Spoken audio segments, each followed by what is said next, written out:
भगवान विष्णु का सबसे शक्तिशाली अवतार कौन था? दोस्तों, भगवान विष्णु ने तो बहुत सारी शक्तिशाली अवतार लिए थे, परंतु 5000 साल पहले श्री कृष्ण भगवान विष्णु के सबसे शक्तिशाली अवतार थे। बहुत सारे वेदों के साथ श्री कृष्ण भगवान विष्णु के अवतार नहीं थे, बल्कि स्वयं परमपिता परमेश्वर हरि नारायण के अवतार थे। भगवान विष्णु ने अब तक जितना अवतार लिया था, उनमें से भगवान श्री कृष्णा एक ऐसे थे जिन्हें अपने पूरे शक्तियों का ज्ञान था, नहीं तो दूसरे सारे भगवानों को अंत में ही पता चलता था। भगवान श्री कृष्णा धरती पर पापियों के अंत के लिए जन्म लिए थे, जिसके कारण महाभारत जैसा भयानक युद्ध को रचा, पर वह अस्त्र नहीं उठाए, क्योंकि भगवान श्री कृष्णा भली भांति जानते थे अगर वह शस्त्र उठाएंगे तो कुछ सेकंडों में महाभारत खत्म कर देंगे। दोस्तों, श्री कृष्ण के भक्त कमेंट में जय श्री कृष्णा जरूर लिखें। दोस्तों, इस नाम को लेने से सांप आपको काट नहीं सकते, बल्कि उल्टा भाग जाएंगे। दरअसल ऋषि अस्त्र मुनि नाम लेने से सांप आपको काट नहीं सकते, इसका संबंध पुराणों में कथा से मिलता है। एक बार जब सांप का माता गुस्से में आकर समस्त नागों को श्राप दे डाली कि जब राजा जन्मेजय जग करेंगे तब तुम सब उसे कुंड में जलकर भस्म हो जाओगे। इस बात से नागों का राजा वासिका इस बात से चिंता हो गए। तब एक ऋषि ने उन्हें बताया कि मनसा देवी का पुत्र इस कुंड को रोक सकता है। जब राजा जन्मेजय को पता चला कि उनके पिता रक्षक का मृत्यु सांप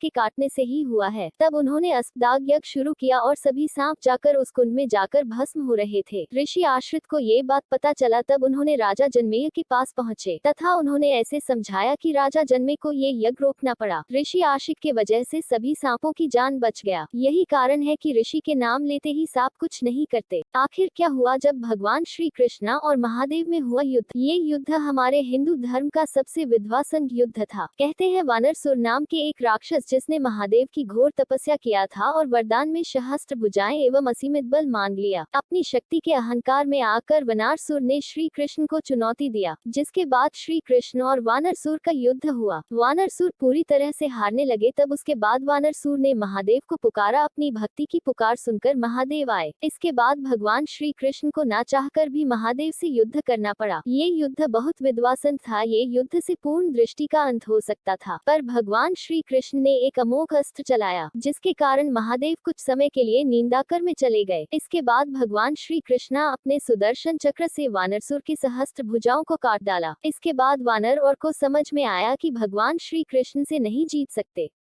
भगवान श्री कृष्ण एक लायक तो बनता है।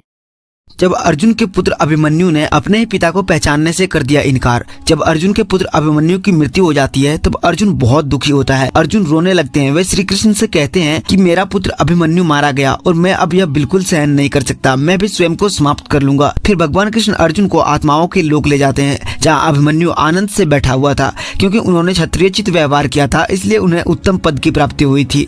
तब अर्जुन अभिमन्यु के पास रोते रोते पहुंचा। अपने पुत्र को देखकर अर्जुन बहुत प्रसन्न हुआ। उसे गले लगाकर कहने लगा कि पुत्र, मैं तेरे बिना तो जी ही नहीं सकता था। मैंने तो अपने जीवन की आशा को त्याग कर दिया था। इतने में अभिमन्यु बोला कि आप कौन हैं? अर्जुन बोले, मैं तेरा पिता हूँ और तू मेरा पुत्र अभिमन्यु है। तो अभिमन्यु कहने लगा कि कौन पिता कौन पुत्र, मेरे तो हजारों जन्म हुए हैं। किसी जन्म में आप मेरे पिता बने और मैं किसी जन्म में आपका पिता बनता हूँ। आत्मा का कोई माता पिता नहीं होता है। तब भगवान कृष्ण अर्जुन से कहते हैं, हे पार्थ, तुम्हारा कोई भी कितना भी खास हो, उसे एक पल में त्यागने की क्षमता रखो। कोई भी अपना और पराया नहीं होता है। महाभारत के दो ऐसे राक्षस जो भगवान श्री कृष्ण को परास्त किए था। नंबर 1, जरासुर राक्षस। दरअसल जरासुर राक्षस एक बहुत बड़ा क्रूर राजा था, जिसने बहुत सारे राजाओं का हत्या किया था। दरअसल भगवान श्री कृष्ण को अपना परम शत्रु मानता था, इसलिए उसने 17 बार आक्रमण किया था, जिसके कारण भगवान श्री कृष्णा 17 बार धरती छोड़ दिए थे। नंबर 2, कालियावन। दोस्तों, कालियावन जंगल के रहने वाले में से एक था, जिसका अंत इंद्र की वजह से भी नहीं हो सकता था। ये बात भगवान श्री कृष्ण को पता थी। जब कालियावन भगवान श्री कृष्ण से युद्ध करने आया तो भगवान श्री कृष्ण ने रणभूमि को छोड़ दिया और एक गुफा के अंदर चले गए। इसके बाद कालियावन श्री कृष्ण के पीछे पीछे गुफा में चला गया, जहाँ पर भगवान श्री कृष्ण ने अपना कपड़ा ब्राह्मण पर डाल दिया था। जब कालियावन ने देखा कि भगवान श्री कृष्ण आराम कर रहे हैं, तब उन्हें लात मारकर उठने लगा। लात मारने से उस ब्राह्मण का निंदा भंग हुआ, जिससे उसके आंखों से गुर्दा अग्नि निकला, जिस कारण और कालियावन का मृत्यु हो गया।